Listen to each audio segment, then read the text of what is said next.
Mentioned, we got a lot of sports going on, especially this weekend with some college football, some NFL. We're gonna get into our picks. Joey beating me last weekend for the second weekend in a row. He obviously gets to go first.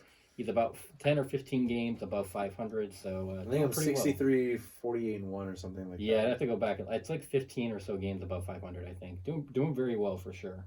But our first game on the docket for college football is Ohio State taking on Penn State. Ohio State coming in as a 12-point favorite Where's this game being played at? at Penn State. Uh, this is a tough one. I mean, they look pretty impressive against Nebraska. They did. But again, Nebraska, it should have been 45-17 because they kind of ran up a touchdown They there at they, the end. they did score that cheap touchdown. Yeah.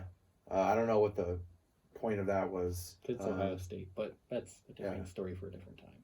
I wonder how Scott Frost felt about that. Like, come on, Ryan Day. He's like, hey, man. Really, dude? We're already dead. We're already dead, man. Come on. He gave some like crappy apology in the press conference after. I'm like, you knew what you were doing. I'm sorry. I thought there was 4 minutes left, and even then we're up 45-17. Let's just kneel the ball or whatever. Just keep running it and then kick the field goal. But anyway, I'll take Penn. I think Penn State covers here.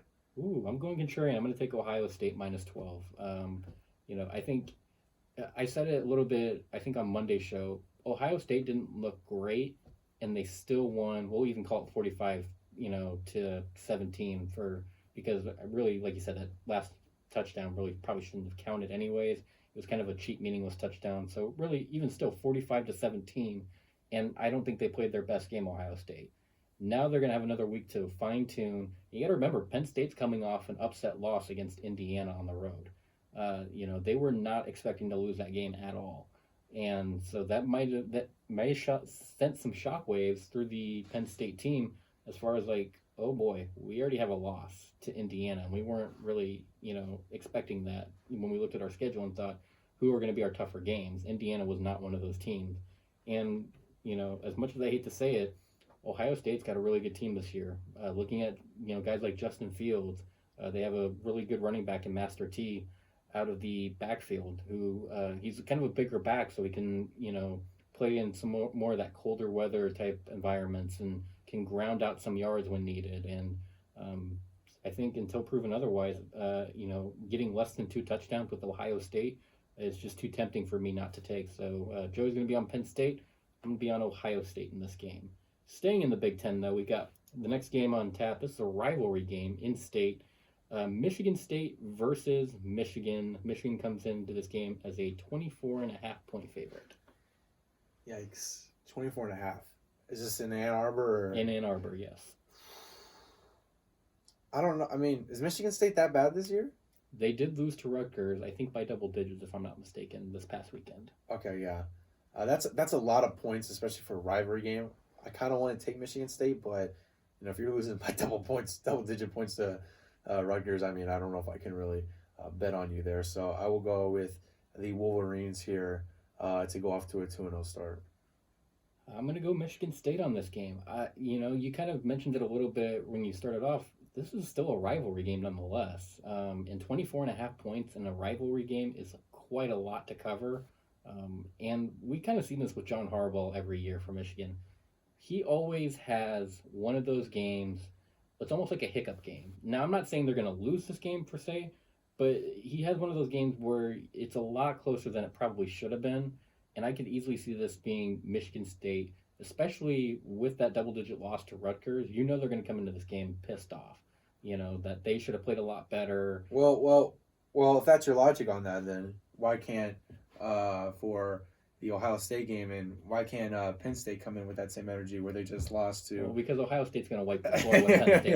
Okay, why can't Penn State come in with that same energy? Like, hey, we just had a bad loss. Penn State might be one of the biggest frauds in the Big Ten, in my opinion. All right.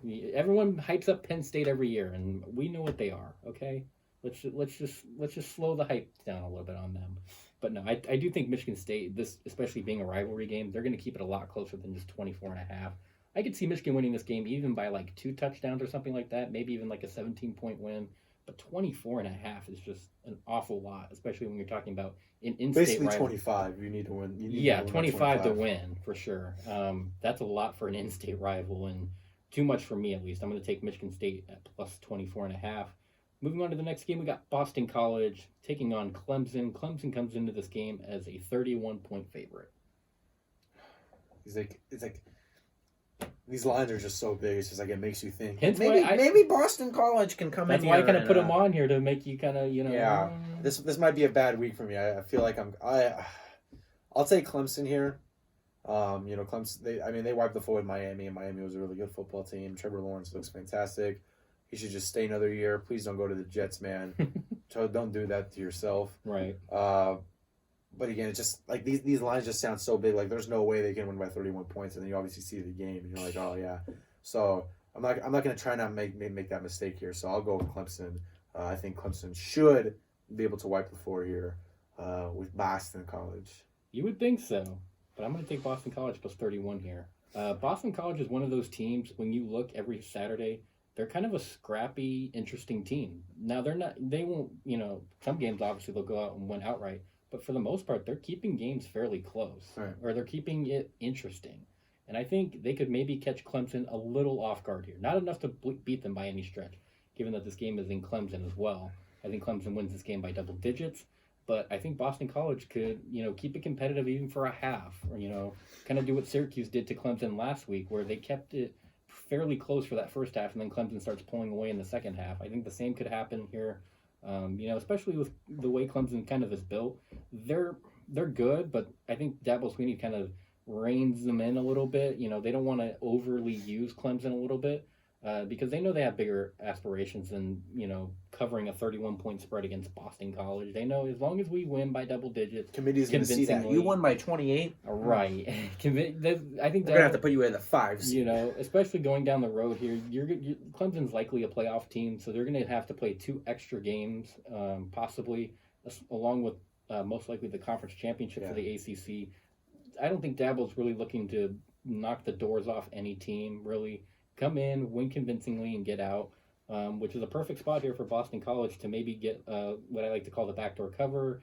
Maybe they win by like 20, or Clemson wins by like 28 or 24, something. Didn't Clemson just beat Georgia Tech like 73-7? Yeah, but I don't know if they could do that every single week though. Like I don't know, such an man. obscured score that was on the road too. Yeah, that's kind of my theory with it, is that it's so rare to happen, but I don't know. I think Boston College at least covers 31 points. Again, that's a lot of points to cover if you're Clemson. Right. But moving on to the SEC, we got LSU taking on Auburn. LSU is a 2.5-point favorite. I'll go with LSU here. They got a pretty good win the other week. Auburn doesn't look too hot this year. They lost to South Carolina, which I got that game right. That was the week I went 5-0, and I think that's the first time South Carolina beat Auburn in a very long time, right? I think so. So I'm gonna bet against Auburn once again here, and I will go with Gooks Tigers. Yeah, I think this is the first game we're actually in agreement with each other. I'm gonna take LSU as well. LSU looked really good against South Carolina this past weekend.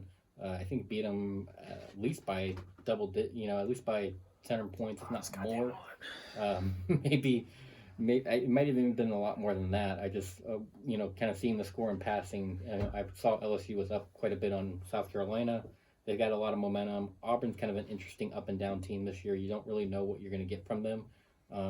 So for that matter, I will take LSU less than a field goal here. So even if LSU wins by 3, we win our bets. So not a bad spot to take them at -2.5 for the defending national champions. And moving on to the 1-2 defending national champs. Well, maybe not defending very long. Yeah. But moving on to the final game of the college slate here, we've got the Wolfpack of Reno taking on UNLV Rebels. Reno comes in this game favored by 14. Well, we kind of touched into it earlier. Yeah. So I won't spend too much time here, but based off what we said earlier, just UNLV just doesn't look. I know it's a rivalry game, so a part of me wants to take UNLV to cover. You know what? I think I will take UNLV to cover here. Oh boy! Because listen, here's the thing. I don't want to be, because this is a rivalry game, all right? Uh-huh. And I'm going to be rooting for UNLV here. Mm-hmm. So I don't want to be rooting for my pick, but then also for UNLV, because that's going to give me a headache. So I think UNR will probably cover, but just for the sake of avoiding a headache or a migraine, I should say, I'll just take UNLV to cover here. I think there's a chance that they come in, maybe with a different energy because it's Allegiant Stadium and all that, and it's their first game there. They're gonna have a 3% capacity. I mean, they'll have fans at least. I don't know why they decided on 3%, but 3% specifically, and new unis, all this, and again, trying to defend the Fremont Cannon. That maybe they'll play a close competitive game, and maybe UNR's not as good as we thought. Maybe Wyoming's just terrible this year, and if that's the case, then winning in overtime is pretty embarrassing. But again, we don't know. It's only one game in the season, so there's a lot of factors we're not putting in here so far. So I mean, I'll go with UNLV to cover here. I think there's a chance they can do it. But if you're considering betting on this game, I would advise to bet on UNR probably. Brad will bet on UNLV just so I can root for them and also root for my bet. So I mean, there is a chance UNLV could cover. Yeah, it's like the Dumb and Dumber scene. So you're telling me there's a chance. That chance, though, I think is very slim to almost none, which is why I'm going to go with UNR here, minus 14. Look, I'm pretty keen on going with what is pretty safe until proven otherwise. UNR, I think, here is the safe bet. Again, UNLV still lost by 28 points, I believe, to San Diego State. And Reno did win. Yes, it was in overtime, but nonetheless, they got a win and UNLV got a loss.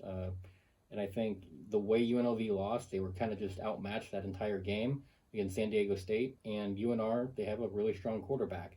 Those two, especially when you mix in the UNLV secondary, are not going to go well, I think. And I think it's going to go fairly well, I guess, if you're a Wolfpack fan. Not so well if you're a Rebels fan.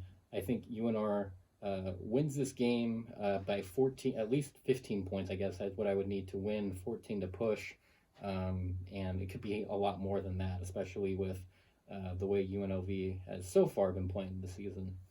Let's see, 1, 2, 3.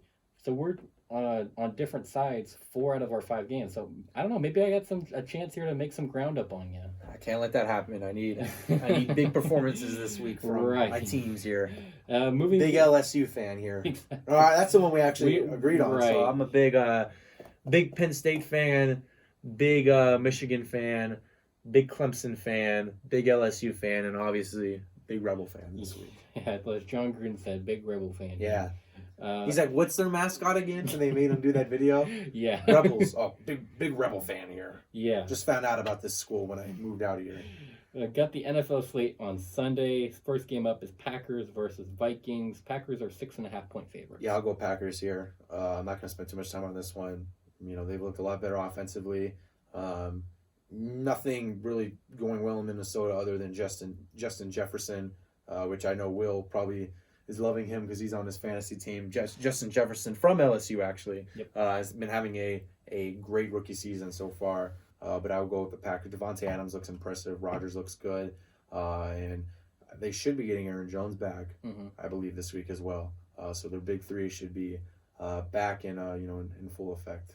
Yeah, this is a game I am with you on. I'm going to go with the Packers. It wouldn't surprise me if they won this game by double digits fairly easily. The Packers are really good, and the Vikings aren't really that good. They're actually pretty bad. Kirk Cousins, if I die, I die.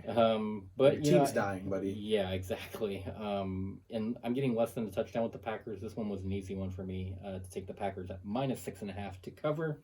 Next game up, we've got the Titans versus the Bengals. Titans are minus 5 here. Yeah, that's kind of shocking. You think that game would be double digits based off of how the Titans have played this year. Yeah. Joe Burrow's has had a great rookie season so far. The pieces around him, his offensive line still isn't too great. Boyd has been a lot better for him this year. I mean, he's been their best receiver, I think, for Cincinnati this year. I'm not sure what's happened with John Ross on the Bengals. That's another guy the Raiders could look at as well. He has a lot of potential. I'm not sure why he's not getting out there and getting touches or getting receptions, but Tennessee has looked really good this year. They almost beat the undefeated Pittsburgh Steelers. Derrick Henry is just a machine. Ryan Tannehill is having a phenomenal season as well on my fantasy team, so I'm obviously going to be rooting for him this week. But I will go with the Tennessee Titans here. I'm surprised that it's only minus 5, and now that I said that, I'm sure this game will go down to the wire, or Cincinnati will, pull an upset win out of their ass. I was gonna say, I think Joe Burrow, especially from a sports gambling standpoint, has gotten the nickname Backdoor Burrow because he just keeps covering games late Yeah. for some reason. But I don't think it's gonna happen in this game. I'm with Joey on this one as well. Titans -5. Again, this is less than a touchdown for a Titans team that's been playing really well. Derrick Henry's been able to run the ball much better than he has to start the season. Ryan Tannehill has gotten a lot better this season. You can see that in his performance and his play. And the Titans defense isn't all that terrible. I mean, it's not the greatest in the league, but it's pretty at least average to maybe above average. Can definitely win you football games when needed, and I think it's going to win them this game for sure. I think going to turn Joe Burrow over a lot. Maybe 2 or 3 turnovers in this game, and I could see Tennessee winning this game in even a blowout, just because of how much they control the ball on offense, and obviously being a rookie quarterback for Joe Burrow and the Bengals. That doesn't really bode well, especially if you have to go up against a somewhat decent defense in the Titans with a not so good offensive line for the Bengals. Next game, though, keeping it a little bit local, but I guess going to Cleveland for this game. Raiders taking on the Browns. Browns are 2.5-point favorites in this game. Yeah, I'll go with the Raiders here. This is kind of tricky because Cleveland is 5-2, and they've had a lot of games they've looked really impressive. They've also had games where they look like the Browns. I'll just say that. So I think the Raiders kind of want redemption here. They had a bad week last week. I think overall they're a better team than Cleveland. Cleveland so far has been struggling against pretty solid teams this year. I mean, they lost by 31 to Pittsburgh, and they lost by 24 to Baltimore, I believe. So I will go with the Raiders. Yeah, it'll be my first upset of the week too. Taking the Raiders +2.5. They may even win this game outright. I think they probably do. Cleveland is really beat up on their roster, losing Odell Beckham for the year. Raiders are going to want to get back on track after losing to Tampa Bay, as we mentioned earlier. Yes, it's a road game, but nonetheless, I do think the Raiders at least cover +2.5. But like I said, wouldn't shock me in the least bit, and I think they probably do win this game outright. Moves us to the next game. Steelers taking on the Ravens. Ravens are favored by 4 points here. I will go. Is this game in Baltimore? Yep. I want to say Steelers cover, but Ravens win. 4.5. You said 4. Oh, 4. Okay, so I need 5 points basically here. This is the toughest game. If you get 4, you would push. I will go with Steelers here to cover at least. I'm not sure when the game, but I will go with Pittsburgh here to cover. I mean, they've looked like a really good team this football season. Claypool's played fantastic for them. Juju's, I think everyone in our fantasy league knows how I feel about Juju Smith-Schuster, but he's still a good receiver. James Conner's look good. Ben Roethlisberger's having a great season as well, and that Steelers defense with Fitzpatrick is still top notch, probably the best in the league. So I will go with the Steelers to cover. I think Baltimore could probably win this game by a field goal, but I think the Steelers can cover. Yeah, we're aligned on this game as well. I think Steelers at least cover +4. They may win this game outright. It is a divisional rivalry. You never know. The Steelers team has been playing surprisingly decent this year, and obviously the only undefeated team in the league remaining. So maybe that's some momentum that they can take into the game against Baltimore. And the way Baltimore's set up, maybe the Steelers have a chance to win, especially being a predominantly run team. Steelers have been able to defend that pretty well. You even saw going back to the game against Tennessee, they were able to contain Derrick Henry at least early on in that game and kind of put some separation on the scoreboard between them and the Titans. So going to this game, I do think the Steelers cover +4. I'm with Joey. I'm a little hesitant to say they're going to win this game outright, but at least at +4, if the Ravens win by a field goal, we still win at +4, at least for a pick's sake. So I'll take Steelers +4. Gets us to our final game of the slate. 49ers taking on the Seahawks. Seahawks are favored by 3. I will go with the Seahawks here. Have we agreed on every game so far? We have. Crap. So, I mean, if I do good, then Matt does good, and that's never good. So, All right. no, I'll go with Seattle here. They look like a lot better team than San Francisco does. I know they had a bad week. I mean, they really didn't have that bad of a week. I mean, they only lost by 3 points. I mean, just Kyler Murray and just DeAndre Hopkins look fantastic. But, Tyler Lockett had a great game. Russell Wilson, again, I think he's the best quarterback in the league right now. It's not even close. and overall defensively. Seattle can improve a lot defensively, but this could be the week they do that with Jimmy Garoppolo and as their quarterback. They'll be down. They won't have Mozart, I believe. They'll be down a couple backs as well. So I think as long as they can just contain the receivers, they don't have Emmanuel Sanders anymore. He's obviously in New Orleans. Ayuk is probably their best guy, or Brandon, I should say. I don't even know if I said his last name right.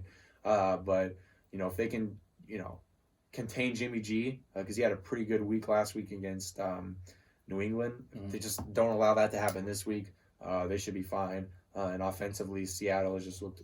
I think they've been putting up 30 points at least every game. So and they've played some pretty good defenses so far. So I don't see why they would struggle doing that. I mean, they put up 35 against the Patriots, so they shouldn't have an issue doing this against the Niners defense.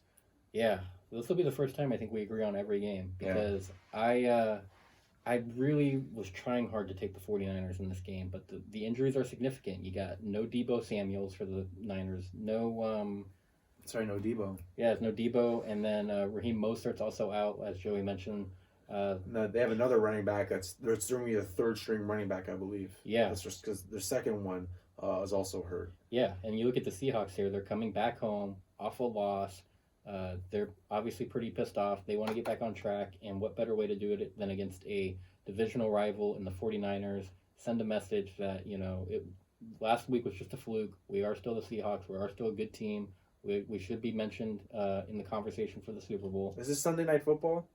I think so. Seahawks have every week their Sunday Night Football. It's got to be, right? I'll check. Go ahead. I'll check. I think it might be, but don't quote me on that. Even if it isn't, if it's a regular game, I still like the Seahawks -3. Worst case. Oh no, it's 125. Okay, so it'll be one of the premier games, probably on Fox or CBS, one of the two. Seahawks. Even if they win by a field goal, at least you get a push. I do think they win, and they win this game. They're going to want to win this game fairly decisively, if nothing else, to send a message to the rest of the league that, like I said, last week was just a fluke. Now we're back on track. And like I said, San Francisco is dealing with a lot of significant injuries. So I just don't think they're going to be able to overcome that against a team like Seattle, who is a Super Bowl contender in my eyes. All right.